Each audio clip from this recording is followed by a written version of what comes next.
Killer bees, my favorite kind of bees. They make the best honey, right? That's right, of course. They play the best basketball, too.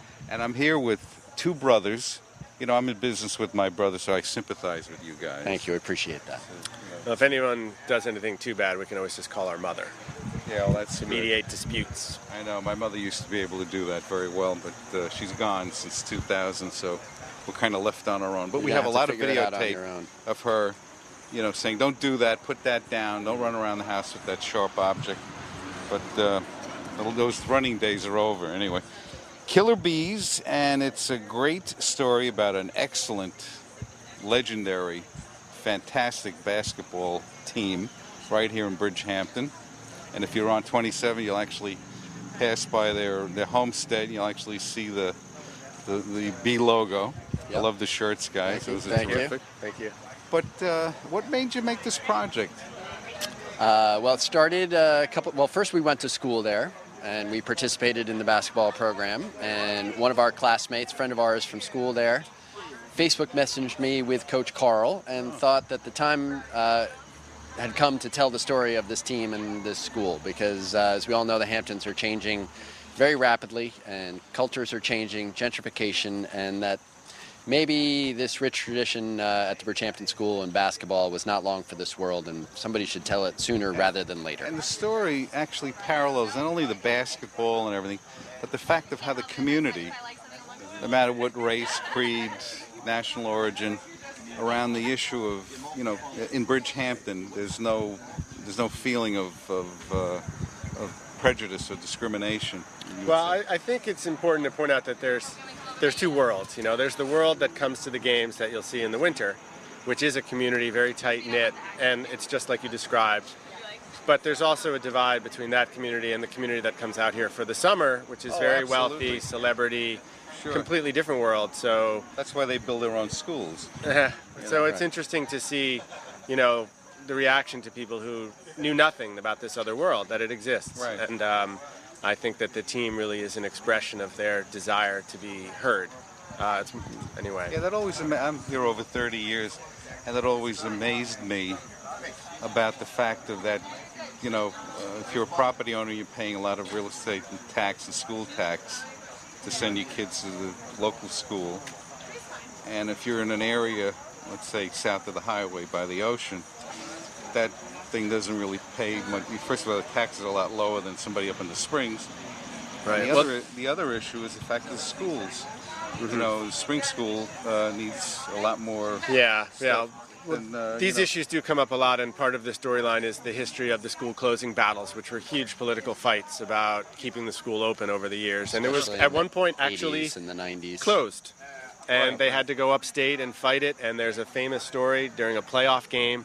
The team was losing, and they thought they were done. The school had been closed, and at halftime, someone raced down from upstate, got to the team, told them that they reversed the vote, and the team was so positive and elated. They went out and went on a wild run, and this is a true story. They won the playoff game, and they went on to win the title that year. It was like their spinach. It was like their Hoosiers spinach. Hoosiers moment.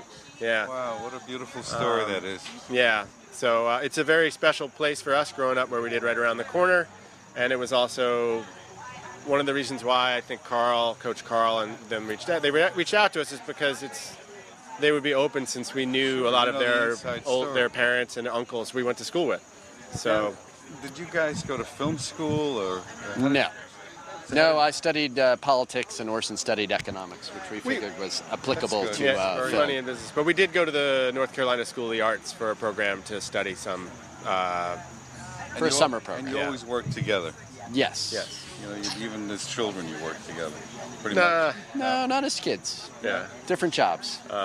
Except at Dan's papers. No, but I mean, you collaborated on, you know, like if you wanted to build something. Or you wanted of course, to do something, yeah, same as all brothers. There's a lot of history of brothers and sisters, siblings working together in film, because I think there's a lot of pressure, and it's nice to have somebody with you along the way, because it takes a long time. And it's an industry that you don't, it's not a 9 to 5, 7-day a week, or 5-day a week job. It's 24 hour, and in the middle of the night you might call them and say, hey, you know, let's do this and let's do that. How about that crane shot that we were talking about? For sure. All that stuff.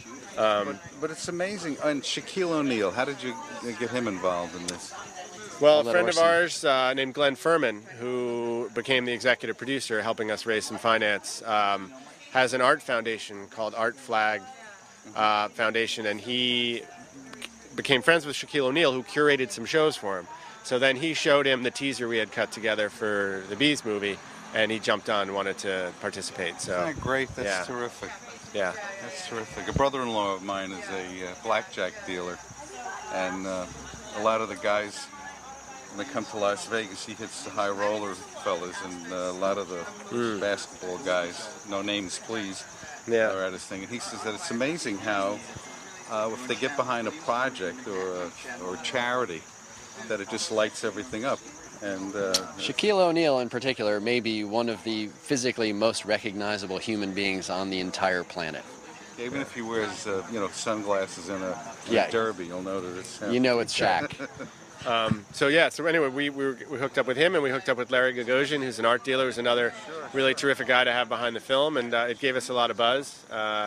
And it was really helpful. They really lent a lot of support and kind of brought some of these two worlds we talked about together, which was interesting. Now, your next project, I know you're planning your next hit, so are you working, not to give it away, but are you... yeah, we are working on something, so we're typing the keys, and good. We're staying busy, and we're excited for, we're going to show at the festival. We premiere tonight, 6 o'clock in Sag Harbor at Bay Street Theater. Excellent. And we're going to show Southampton, 6:30 and 9. And then because they sold out, there's a show added tomorrow. Very good. Now, if people want to know more about the movie, or a lot of finance people are in town, as you know, and they're always itching to get involved with a project. Here's a project, local guys, two local guys. KillerBeesMovie.com. KillerBeesMovie.com. They get in touch with you guys. Absolutely. Yep. And we're very proud of you. When I saw the fact that it was two brothers behind this movie, I said, it has to be good, because it's, it's the, unlike my brother and I, are the Menendez brothers of television, but it's a whole different thing. But I wish you all the best. Thank you very much. Welcome to the festival. And thank you so much. It's a pleasure to have you on our air.